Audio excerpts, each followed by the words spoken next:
Amatorskie uprawy grzybów stają się coraz bardziej popularne. Oto sposób, jak zaszczepić grzybnię grzybów leśnych we własnym ogrodzie.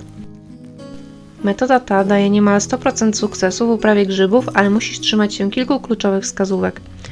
Borowiki, podgrzybki, koźlarze, kurki, smardze, a nawet trufle.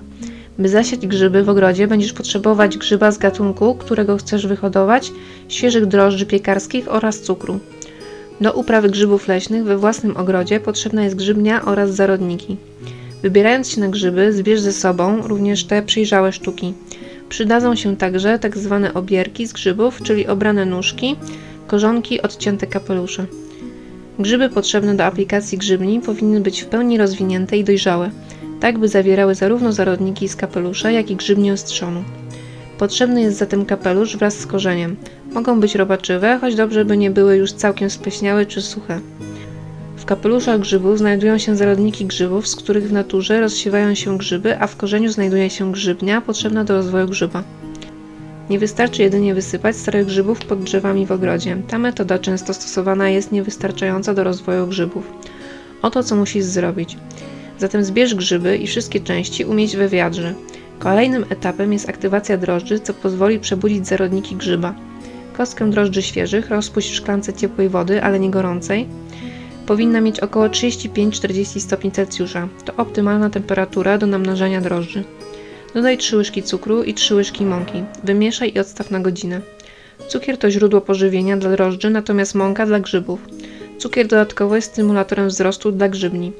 Drożdże to rodzaj mikroskopijnych grzybów, które mają niezwykłe właściwości szybkiego namnażania się. Drożdże powszechnie występują w naturze. Bytują na glebie lub gnijących opadłych owocach jako białawy nalot na skórce rozkładających się śliwkach. Dzikie drożdże funkcjonują jednak jak chcą, w sposób nieprzewidywalny, jest ich stosunkowo mało i nie są w stanie skonsumować i przerobić cukrów złożonych. W 1 gramie kostki drożdży piekarskich mieści się aż 25 miliardów komórek drożdży. Aby żyć, muszą jeść. Pokarmem dla drożdży są różne rodzaje cukrów. Może to być cukier z owoców, ale także zwykły biały cukier. Zależnie od rodzaju drożdżów pełnią one różne funkcje. Drożdże wspierają wiele organizmów w przyrodzie, chroniąc je przed chorobami lub ułatwiając funkcjonowanie w zdrowiu, a także rozmnażanie i dalszy prawidłowy rozwój. Badania przeprowadzone przez naukowców z irackiego Dziennika Nauk Rolniczych w 2013 roku wykazały wzrost plonu boczniaka po dodaniu drożdży o 50%. Wyniki wykazały, że plon oraz wydajność biologiczna rosły wraz ze wzrostem stężenia ekstraktu drożdżowego. Kolejno, po godzinie oczekiwania na aktywowanie się drożdży, dodajemy je do grzybów i dolewamy wody deszczowej. Nie może zawierać chloru, gdyż ten służy do zabicia wszelkich grzybów, wirusów i bakterii. W jednym grzybie znajdują się miliardy, a nawet biliony zarodników, dlatego nie trzeba wiele, by zaszczepić grzybnię. Minimalna dawka to 1 litr wody na 1 duży grzyb, łyżeczkę cukru i 5 łyżek drożdży. Taki roztwór możesz rozcieńczyć nawet w beczce wody.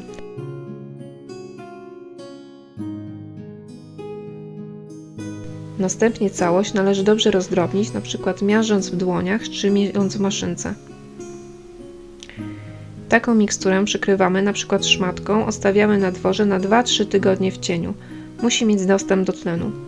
U wielu grzybów okres doskiełkowania zarodników, wniknięcia grzybni do komórki rośliny może trwać w zależności od warunków od 5 do kilkudziesięciu dni. Wyhodowanie grzybni grzybowej w laboratorium zajmuje od 2 tygodni do 2 miesięcy. Kiedy zarodniki opadną na mokry materiał, większość zarodników nie kiełkuje. Oprócz wody potrzebują aktywatoru fizycznego lub chemicznego. Do uprawy grzybni wykorzystuje się źródło pożywienia zwane substratem, czyli resztki organiczne, ściółka, torf, a nawet ryż czy słoma w zależności od rodzaju grzyba. Pożywienie stanowi też cukier i np. mąka. Następnie grzybnia rozkłada się i przekształca w substrat w procesie fermentacji podobnym tym w jogurcie. Najdłużej żyjąca część organizmu grzybowego, grzybnia, składa się ze skomplikowanych włókien o grubości tylko jednej ściany komórkowej. Pomimo swojej delikatnej struktury, grzybnia jest dość potężna, rośnie miesiącami, latami, a nawet stuleciami. Grzybnia może poruszać się czasami po niegościnnych ekosystemach. Jest w stanie rozszerzyć swój zasięg na siedlisko wypełnione milionami drobnoustrojów, komunikując się chemicznie z otaczającym środowiskiem, opracowując złożone reakcje chemiczne na wszelkie napotkane wyzwania.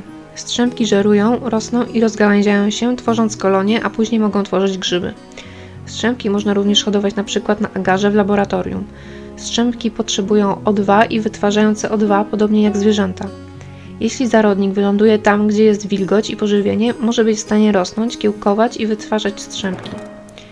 Grzyby muszą wytwarzać tak wiele zarodników, ponieważ większość zarodników po prostu umiera tam, gdzie wylądują z powodu braku wody i pożywienia.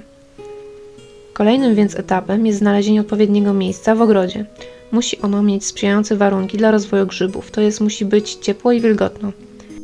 Powinno więc to być miejsce lekko podmokłe, ogrzewane lekko przez słońce, ale nie na tyle, by gleba okresowo zupełnie wysychała.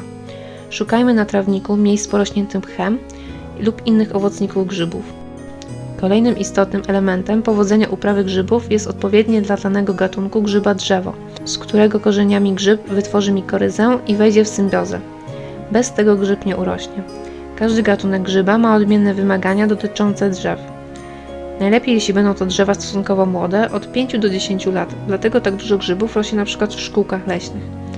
Borowika sosnowego siejemy w pobliżu drzew iglastych jak sosna. Borowik szlachetny lubi sosny, świerk, bóg i dąb. Pieprznik jadalny rośnie pod sosną, świerkiem, dębem, bukiem oraz grabem. Podgrzybek brunatny pod sosną i świerkiem. Borowik brzozowy pod brzozą, maślak zwyczajny pod sosną, modrzewiem i świerkiem. Mleczaj ryc lubi sosnę i świerk, czyli typowo iglasty. Smardze lubią korę sosnową i świerkową z domieszką trocin, popiołu ze spalonego drewna oraz gips. Natomiast trufle lubią topole, dęby, leszczynę, wierzby i buki oraz wymagają zasadowej, wapiennej gleby powyżej 7,5 pH. Jeśli nie masz drzew w ogrodzie lub Twój ogród jest za mały, zaszczep grzybnie w lesie w miejscu, które będziesz znał tylko Ty. Wokół drzewa w odległości od 50 cm do 5 metrów wykop dołki o głębokości 15 cm i średnicy około 40 cm. Im większa średnica pnia drzewa, tym dalej możemy kopać dołki. Optymalna będzie odległość licząc 10 średnic pnia drzewa. Korzenie drzewa osiągają dwukrotność korony samego drzewa. Do dołków nasyp ziemi ogrodniczej z torfem, najlepiej odkwaszonym lub ziemi z lasu, jeśli takową posiadasz. Następnie wlej do każdego po około 2 litry mikstury z grzybami. Przysyp ziemią oraz podłożem, które zatrzyma wilgoć, np. korą, może być taka z worka, w niej również często są zarodniki grzybów, np. smardza. Może być też ściółka leśna z igliwiem, liśćmi czy gałązkami. W naturalnych warunkach grzyby wyrastają często przy powalonych, próchniejących drzewach. Warto też takie małe kłody umieścić w ogrodzie, nawiercić i poddać je specyfikiem, zasypać ziemią i podlać wodą. Kolejno dodatkowo każde miejsce, gdzie zaszczepiono grzybnie, podaj wiadrem wody deszczowej. Najlepsza pora na taki wysiew to taka jak w naturze. Czyli jeśli mamy aktualnie wysyp podgrzybka czy borowika w lesie, przypadający na wrzesień, robimy to właśnie w tym miesiącu. Panują wówczas optymalne warunki, które gwarantują przeżycie i rozwój grzybni. Jeśli w danym miesiącu grzyby rozsieją swoje zarodniki spod kapeluszy, to będzie to najlepsza pora. Jeśli opady są małe, dodatkowo nowo zaszczepione grzybnie miejsce należy regularnie podlewać wodą. W dobrych warunkach grzyby pojawiają się już po 2 latach. Grzybnia będzie owocować około 4 lata lub dłużej, warto uzupełnić podłoże nową grzybnią. Pamiętajmy, że pojawienie się grzybów zależy też od wielu warunków pogodowych. Bywa tak, że jednego roku w lasach mamy mnóstwo grzybów, a bywają też lata, kiedy ich brak. Jeśli nie udało Ci się znaleźć w lesie grzybów z gatunku, który chcesz uprawiać, możesz kupić grzybnie w sklepie internetowym. Postępowanie z taką kupną grzybnią jest bardzo podobne. Aby grzybnia w Twoim ogrodzie zachowała się i nie wyschła, należy kontrolować wilgotność gleby, podlewać ją, a także dokarmiać grzybnię wodą z cukrem. Jeśli interesuje Cię uprawa poszczególnych gatunków grzybów, zapraszam do obejrzenia innych moich filmów, gdzie szczegółowo omawiam uprawę danego gatunku.